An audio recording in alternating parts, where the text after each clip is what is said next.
Tugas utama Adi menangani ketiga putri siluman itu.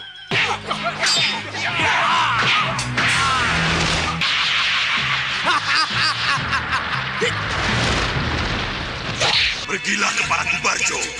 Ikutlah sayembara adu tanding di atas api untuk merebut Putri Gayatri.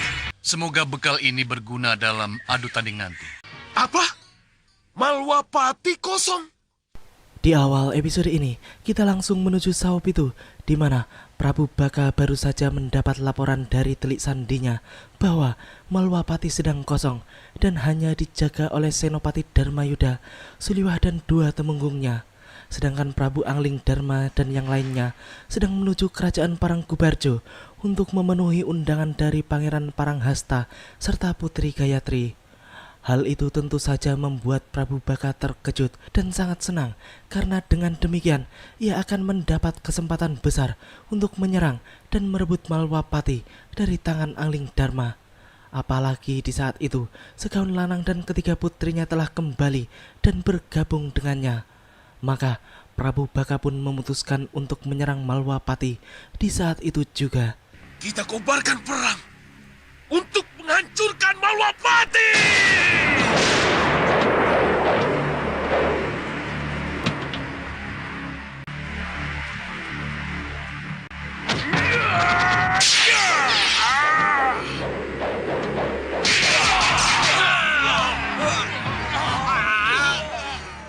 Dengan semangat berkobar dan kepercayaan yang tinggi, Prabu Baka pun masuk dan memimpin langsung untuk menyerang setelah menghancurkan pintu gerbang utama Malwapati. Tampaknya prajurit Malwapati sangat terkejut dan kurang siap untuk menghadapi serangan manusia-manusia liar yang memiliki kemampuan rata-rata di atas mereka itu, sehingga para prajurit pun terlihat kewalahan menghadapinya. Belum lama pertempuran itu terjadi, para prajurit Malwapati pun sudah banyak yang tergeletak tak bernyawa. Sedangkan di Stinggil, Senopati Dharmayuda pun memerintahkan kepada kedua temenggungnya untuk melakukan tugasnya masing-masing supaya menghalangi dan mengobrak-abrik musuh untuk tidak sampai masuk ke dalam kedaton. Obrak-abrik mereka. Aku akan menyusul setelah kalian bikin kacau mereka. Suliwah. Iya, Senopati. Tugas utama Adi menangani ketiga putri siluman itu. Ingat, apapun yang sedang Adi lakukan, tugas utama Adi adalah membuat ketiga putri siluman itu tidak berdaya. Sementara itu, ketiga putri siluman Prabu Baka pun tampak sedang mengintai dari atas angin. Perhatian mereka pun tertuju pada Stinggil yang tampaknya tidak dijaga dengan ketat, sehingga mereka pun memutuskan untuk menyerang Stinggil. Pertarungan kedua belah pihak pun tampaknya masih berjalan sangat sengit. Walaupun prajurit Malwapati sudah banyak yang berguguran, namun mereka masih sangat bersemangat untuk mempertahankan kerajaannya.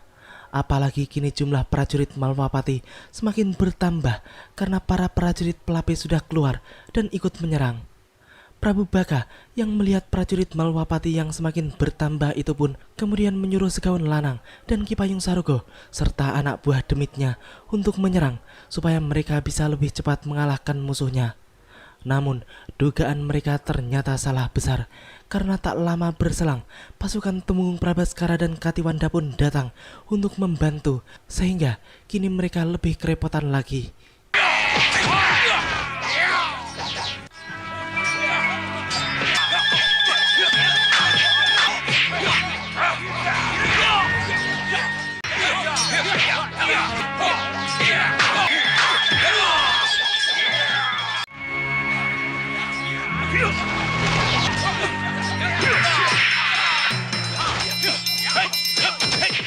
Ya, Prabu Baka dan Ki Sarduloyuda yang berusaha masuk ke Stinggil pun langsung dihadang oleh Senopati Dharmayuda yang sedari tadi memang menunggu orang-orang itu yang pastinya akan merebut kedaton.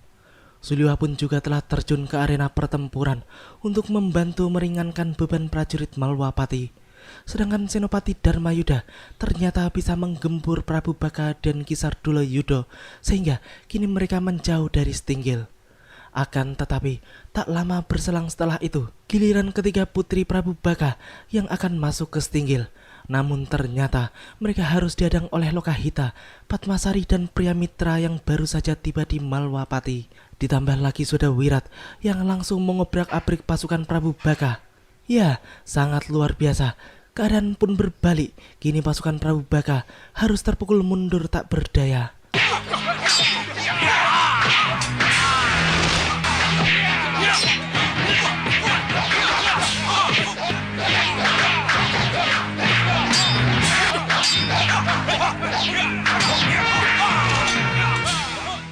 Kedatangan para pendekar tersebut jelas membuat para prajurit Malwapati menjadi bertambah percaya diri, sehingga mereka sangat bersemangat untuk menghajar musuh-musuhnya. Sudawirat pun benar-benar luar biasa dengan kecepatan gerakan yang diimbangi dengan tenaga dalam sempurnanya. Maka dalam beberapa gebrak saja sudah puluhan pasukan musuh yang tergeletak mati dibuatnya. Melihat semua itu, Prabu Baka pun memutuskan untuk mundur dan kabur dari Malwapati sebelum mereka semua tewas di tangan para pendekar Malwapati yang sangat sulit untuk dikalahkan itu.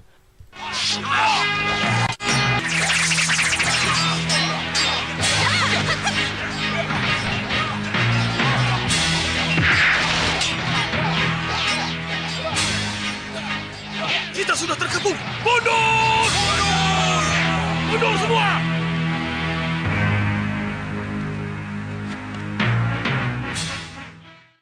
Kini kita menuju kerajaan Parangkubarjo, di mana tampak Putri Gayatri sedang bersiap-siap untuk menyambut acara meriah dalam rangka penobatan Pangeran Paranghasta sebagai Raja Parangkubarjo. Ia pun tampak tersenyum-senyum bahagia karena pastinya ia akan bertemu dengan Danurwenda sebagai tamu undangan dari Malwapati. Sementara itu, di dalam keraton tampak upacara penobatan akan segera dimulai. Prabu Angling Dharma dan para tamu undangan lainnya pun telah menduduki tempatnya masing-masing. Pangeran Paranghasta pun telah bersiap dan duduk di singgasananya, sehingga tak lama kemudian pengukuhan raja pun dimulai.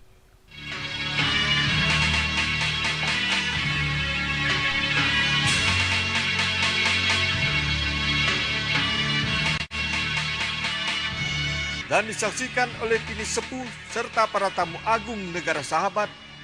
Dengan ini, putra mahkota Pangeran Paranghasta resmi menjadi Parangkubarjo dengan gelar Prabu Pandu Sejati. Ya, akhirnya Pangeran Paranghasta resmi menjadi raja di kerajaan Parangkubarjo guna menggantikan ayahandanya yang telah tewas di medan pertempuran. Semua tamu undangan pun tampak bertepuk tangan dan memberikan selamat kepada raja baru tersebut, termasuk juga Putri Gayatri adiknya yang diberi waktu khusus untuk hal tersebut. Ketika Putri Gayatri berdiri, Aling Kusuma pun menyenggol Danurwenda dan meledek adiknya itu, hingga Dewi Sekarwangi harus menghentikan ocehan mereka. Putri Gayatri manis sekali, Dinda. Tidak salah kalau Dinda jatuh cinta kepadanya. Kanda setuju. Kanda jangan begitu. Saya jadi...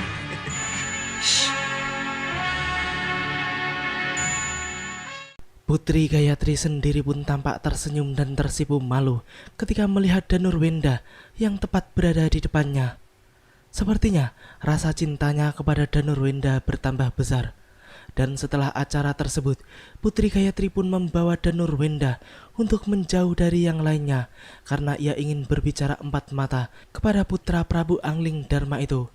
Putri Gayatri pun menyampaikan bahwa ada salah satu dari tamu agung yang melamarnya, yaitu Prabu Anom Simbardodo. Danurwenda pun menjadi sangat terkejut mendengar kabar dari putri yang dicintainya itu. Sesuai adat yang sudah turun-temurun, jika yang melamar lebih dari satu, maka sayembaralah yang akan menentukan siapa yang akan menjadi pasangan Dinda, Kanda. Dan ingat, pemenang dari sayembara itu pasti adalah saya, Putri Gayatri. Ya, tiba-tiba Prabu Anom Simbardodo pun muncul di antara mereka dan dengan sombong mengatakan bahwa ialah yang akan memenangkan sayembara tersebut.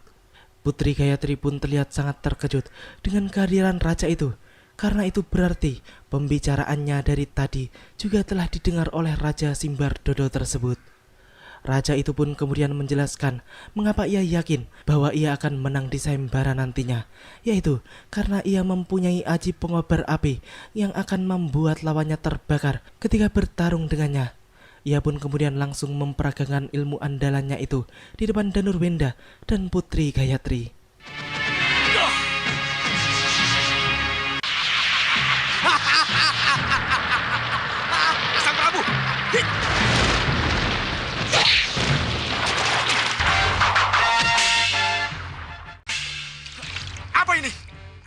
lakukan pada saya? Saya kira sang Prabu terbakar. Saya bermaksud menolong. Kepolosan Danurwenda justru membuat Prabu Simbardodo itu malu di depan Putri Gayatri. Karena ketidaksengajaan Danurwenda yang bertujuan ingin menyelamatkannya dari kobaran api itu. Raja tersebut pun tampak sangat marah karena merasa dicurangi oleh Danurwenda dan telah dipermalukan di depan calon istrinya. Danurwenda yang telah meminta maaf pun tidak membuat kemarahannya reda, akan tetapi justru dirinya langsung menyerangnya sehingga terjadilah pertarungan seru di antara keduanya. Raja itu pun sudah tidak memperdulikan peringatan dari Putri Gayatri yang berusaha melerai mereka. Ia pun malah memperhebat serangan-serangannya kepada putra Prabu Angling Dharma itu. Kamu boleh melompat setinggi gunung Danurwenda. Sambil lihat, kobaran apiku ini akan mampu mengejarmu. Cukup! Kenapa ini? Ada apa ini? Begini Kanda Prabu. Apa yang Kanda Prabu tadi lihat sebenarnya tidak seperti yang Kanda Prabu bayangkan. Saya dan Raden Danurwenda tidak ada apa-apa. Hanya saling menjajaki. Raja Simbardodo itu pun mencari alasan yang tepat untuk menutupi kesalahannya itu, bahwa ia dan Danurwenda hanya saling menjajaki saja, karena mereka juga akan bertarung nantinya pada sayembara Parangkubarjo untuk memperebutkan Putri Gayatri, karena yang melamar adalah lebih dari satu. Prabu Angling Dharma yang mendengar semua itu pun kemudian ikut bicara dan menyampaikan bahwa Danurwenda akan mengikuti sayembara tersebut jika memang aturannya demikian. Kanda Prabu, sebaiknya Kanda Prabu mengumumkan sayembara. Katakan bahwa Prabu Simbardodo yang akan menjadi penantang utamanya. Baik, Adi Prabu. Akan segera saya umumkan. Tapi pelaksanaannya tidak bisa sekarang. Paling cepat bulan depan. Di sisi lain, di Istana Batu, Raja Prabu Sengkang Baplang pun tampak sedang pusing tujuh keliling dan stres berat karena masih memikirkan Rupa Kenca yang sampai saat ini masih belum kembali dan bergabung dengannya. Di tengah kesetresannya itu, tiba-tiba muncullah Grenda Seba sesembahannya yang kemudian menyuruhnya untuk melupakan Rupa Kenca yang telah kembali berkumpul dengan kelompok barunya itu. Setan kesasar itu pun kemudian memerintahkan Sengkang Baplang untuk mengikuti sayembara Parangkubarjo yang sebentar lagi akan dilaksanakan. Pergilah ke Parangkubarjo. Ikutlah sayembara adu tanding di atas api untuk merebut Putri Gayatri. Merebut Putri Gayatri? Ya. Ikuti sayembara sama dengan pamer kekuatan Sengkang Baplang. Malam itu, Putri Gayatri yang sedang tidur pun bermimpi buruk, di mana pada sayembara Parangkubarjo, Danurwenda pun bisa dikalahkan oleh Prabu Anom Simbardodo dengan kobaran api yang membuat Danurwenda tak berdaya. Bahkan akhirnya, Danurwenda pun harus terbakar oleh kobaran api tersebut. Keesokan paginya, Prabu Paranghasta pun menemui Putri Gayatri di kamarnya dan menyampaikan tentang siapa saja yang akan mengikuti sayembara nantinya. Siapa dan dari mana? Prabu Sengkang Baplang dari Istana Batu, Ki Hanusara dari Watu Gilang, dan Pangeran Sindulatu dari Sawopitu. Sengkang Baplang dan Ki Hanusara jelas golongan hitam. Tapi bagaimana dengan Pangeran Sindulatu dari Sawopitu? Siapa dia? Ternyata Pangeran Sindulatu dari Sawopitu tersebut adalah segaun lanang yang sedang menyamar dan melepas gigi tonggosnya. Prabu Baka pun sangat mendukung keikutsertaan segaun lanang pada sayembara penting itu. Di sisi lain, tampak Raden Danurwenda telah berada di perguruan Begawan Sidik Mulya dan sedang dilatih oleh sang begawan untuk menundukkan ilmu kobaran api milik Prabu Anom Simbardodo. Dalam waktu singkat, Danurwenda pun telah bisa menguasai ilmu baru yang sangat penting itu. Di sana juga terdapat Prabu Angling Dharma, Patih Batik Madrim dan yang lainnya, karena mereka mampir ke tempat Begawan Sidik Mulya sebelum mereka kembali ke Malwapati.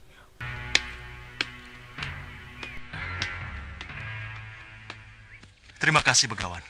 Raden Danurwenda memang cepat menyerap ilmu Gusti Prabu. Iya. Semoga bekal ini berguna dalam adu tanding nanti. Restu Romo dan gurulah yang membuat saya berhasil. Iya. Demikianlah alur cerita di episode kali ini. Nantikan kelanjutan kisahnya di episode yang akan datang. Terima kasih bagi teman-teman semua yang udah mau nonton. Jangan lupa subscribe dan share.